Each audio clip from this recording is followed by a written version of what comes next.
This case takes place in New Albany, Indiana, but it wasn't until 2012 that the crimes of William Clyde Gibson began to unravel. From the outside, William had a steady job working for a flooring company. He was popular at the local church, attending regularly, and being involved in local activities, even creating papier-mâché figures to raise money for local projects. He also spent a lot of time looking after his sick mother, whom he lived with. But there was another side to William, a side that the local people did not know about. He frequented bars late at night, being very forward and aggressive with women. He had been in and out of prison his entire adult life for petty crimes and theft, and for more serious crimes, including SA. He also had history of being physical towards others, but he had done very well to keep this side hidden from his community. That was until the 18th of January 2012, when his mother passed away and William's mental state began to slip. He was drinking in the bars more and more, and he stopped going to church altogether. A big thank you to today's sponsor, Raid Shadow Legends. Raid is a free online mobile and PC game with a campaign, global PvP, boss battles and over 600 unique champions. In Teleria, there used to be just elves, but 700 years ago, Seroth tempted them away from the light. When the Abbota found out they had been tempted, she begged the elves to stop. Some did, but others fell deeper into the darkness and war began. The High Elves ultimately won, but not in a permanent way. I'm currently enjoying making my way through the campaign on brutal difficulty, and I love jumping into the PvP battles. And yes, I actually do play Raid. What are you going to do about it? Nothing. That's right. If you click the link in my description, you'll get a free champion, Tyrell the High Elf, along with 200k silver, energy refill, XP boost, and 1 ancient shard so you can summon champions as soon as you get in the game, which is all worth around $30, and you'll be able to find all of your treasure here. So go ahead and click the link in the description or pinned in the comments. And now, onto the video. On the 24th of March 2012, William went to a bar late at night like he usually would, and there, he met 35-year-old Stephanie Kirk. The two of them got along very well and made plans to meet the next day to go on a motorcycle ride. The following day, when Stephanie was leaving to go and meet William, she told her father that she was going to meet a friend that she met at the bar the night before. William and Stephanie spent the day motorcycle riding, taking drugs, and being intimate with each other. They finally returned to William's home, where they got into a dispute over some missing pills that Stephanie accused William of stealing. William flew into a fit of rage and proceeded to force himself upon Stephanie. He then strangled her and continued to force himself upon her dead body so aggressively that he broke her back in the process. Once he was finished, he dragged her to his back garden and buried her. Worried when his daughter did not return home that night, Stephanie's father Tony dialed her mobile phone, but he got no answer, and Stephanie was never heard from again. Less than a month later, on the 18th of April 2012, William phoned 75-year-old Christine Wittes, who was his mother's close friend, and had even babysat William when he was a child. He told her that he was feeling down about the death of his mother and needed someone to speak to. Christine had always supported William, even giving him money in the past when he needed it. So sadly, as the good friend she was, she went over to comfort William. Christine was expecting to see William upset. Instead, she found William drunk and in a rage. He grabbed Christine, forced himself upon her, strangled her, and mutilated her corpse. He also broke Christine's back in a similar manner to the murder of Stephanie, but this time, he went one step further by cutting off one of her breasts with a kitchen knife. He left her body on his garage floor, covered by bin bags. In a later interview with police, he blamed his actions on being drunk and high on marijuana. He also stated, "I never had sex with her, I just played with her with my hands."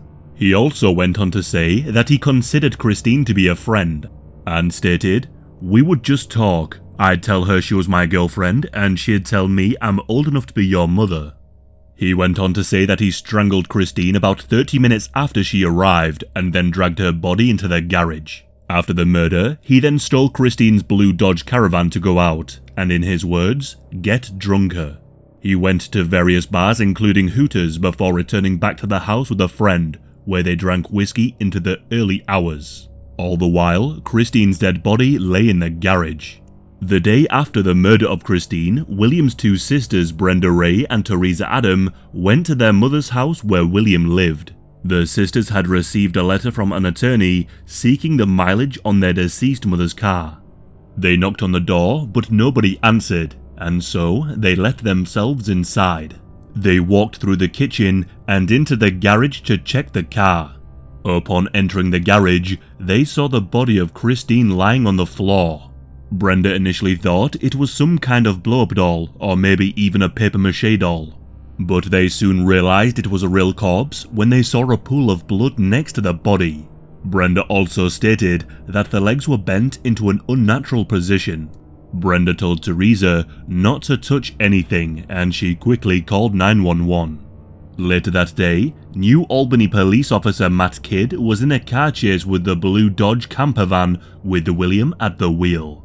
The chase ended in a Walmart parking lot. The van was cornered and Kidd pulled out his gun and pointed it towards William, telling him to get out of the vehicle. William did not respond to the officer's demands. Instead, Kidd stated that he appeared to be fiddling with something in the console area. The officer proceeded to grab William and slammed him into the pavement, causing abrasions to his face. The following day, the van was searched and they found a fatty material inside the glove compartment. This fatty material turned out to be the severed breast from Christine. They also found bloodstains on the van's sun visor, leading officers to believe that's where he placed the breast as he was driving. An autopsy report on Christine's body revealed that she had swelling on her scalp and bruising on her face. She also had a fractured lower spine and broken ribs. This could have only been caused by great force. The swelling on Christine's scalp indicates blunt force, possibly from her head hitting the garage floor. And what is most disturbing, Christine's genitalia was covered in bite marks. The autopsy report also stated that they believed Christine was either dead or nearly dead when her breast was amputated. A few days after his arrest, the police searched the property of William and they found the body of Stephanie Kirk buried in the backyard. They also found a chainsaw and bags next to the body of Christine, making them believe he planned to dispose of the body. With two bodies now being linked to William, the police interrogated him further to see if there was any more bloodshed. He admitted to another murder that took place on the 10th of October 2002, a full decade before the two other murders. William was at a bar when he met a 44-year-old woman named Karen Hodella, a beautician from Port Orange, Florida. She was visiting her boyfriend, who lived in the same area as William. They spent hours drinking until the boyfriend confronted William about hitting on his girlfriend, but William said it was the other way round and that he had nothing to do with it. Later, Karen and her boyfriend left, but soon, Karen returned to the bar alone and rekindled things with William. They drank into the night before finding an apartment complex in New Albany where they had gotten into an argument over some prescription drugs that William had supposedly stolen. An eerie similarity with what would later happen with Stephanie Kirk. After these allegations, William flew into a fit of rage. He punched Karen in the face and then proceeded to take out his pocket knife and stabbed her in the throat multiple times. Before putting her body in his pickup truck and driving away, he later dumped her body next to a lake in Clarksville. Karen's badly decomposed body was found in January of 2003. She was able to be identified by thumbprints from her previous arrest. Karen's murder was considered to be a cold case until William later admitted to the crime in 2012. And what's incredibly shocking is that soon after the murder, William got a tattoo inscribed on his lower right arm, indicating the date of the murder, accompanied with an image of a knife. When asked why he killed Christine, William just said, "I just felt like it. I didn't have a reason." People automatically think it's because you had a bad childhood, or ask if you've started fires. I didn't do any of that. I had a perfectly normal childhood. I just don't believe I got any humanity. It doesn't affect me. I could kill someone and go out for dinner. I don't care. Contrary to what William says about his childhood, he did show odd behaviour from an early age. He struggled to speak to others and also struggled at school, preferring to stay home with his mother. He was bullied at school until he grew up big enough to defend himself, and then he became the bully. He would not follow instructions, he would talk and fight in class, and there was an incident when he was 13 when he shot a fellow pupil in the eye with a pellet gun. At the age of 13, he started drinking alcohol and was expelled from school for stealing a motorbike. He has said that his father was an alcoholic and would be physical when drunk. Although this does not make someone a serial killer, it does show that there were issues during his childhood, and it was not the perfect upbringing he likes to portray. On the 23rd of May 2012, William was officially charged with the murders, and prosecutors were seeking the death penalty on all 3 cases. The police began to track his timeline from 2002 as they suspected he had killed more victims. William's criminal history in Kentucky and Indiana shows he has spent a lot of time behind bars for various crimes, including forcing himself upon women, auto theft, possession of stolen property, and more. However, there are many weeks, months, and sometimes years between these charges. William has stated that there are up to 30 more bodies that the police need to know about. During the trial for the murder of Christine, tapes were played to the jury where William had stated an evil had come over him and made him commit the murder. It took the jurors less than 20 minutes to find him guilty, and at his sentencing, he was given the death penalty, to which he said, "No big deal, I deserve what I'm getting." In between the trials, William wrote to a Courier-Journal reporter from the Floyd County Jail saying that he would expect the death penalty because he is guilty. That then prompted the judge to impose a protective order prohibiting the defendant from having contact with law enforcement and the media. This was done to prevent him from incriminating himself. During the trial for the murder of Karen, William changed his plea to guilty, to which he received an additional 65 years. During the trial, he revealed a new tattoo on the back of his head, which said, "Death Row ×3. But this caused some problems. Judge Susan Orth said that the tattoo could prejudice the jury and prevent a fair trial. Because of this, the prison authorities were forbidden to cut William's hair so the tattoo could be covered up.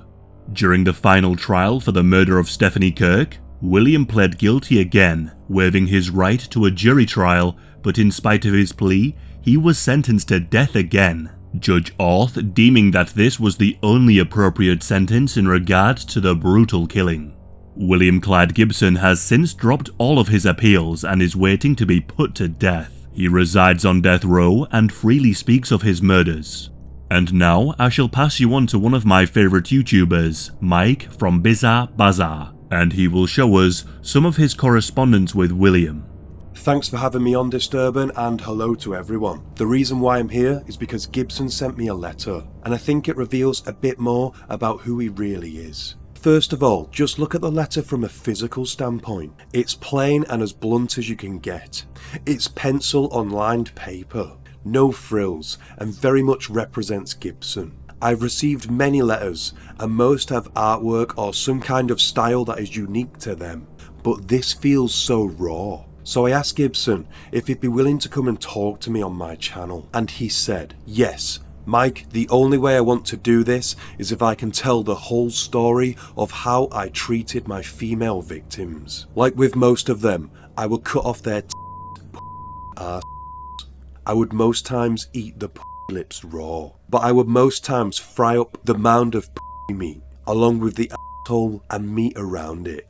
Okay. So straight away, he is brutal and vulgar. You can tell he gets off on trying to shock people. With sentences like this, he is exactly where he belongs. There is no other reason to write this so soon in a letter, other than to try and shock. He went on to say this: "I had a very good upbringing by anyone's standards. But yes, I had thought about killing people before I was 10 years old. This is something I really want to explore with him. I want to ask him about his father, why he struggled to speak at school, and just try and understand a little better the nature versus nurture in Gibson. He tries to say he was simply born to kill, but I believe myself that this is always a perfect storm of genetics and life experience. I want to find out his life experience.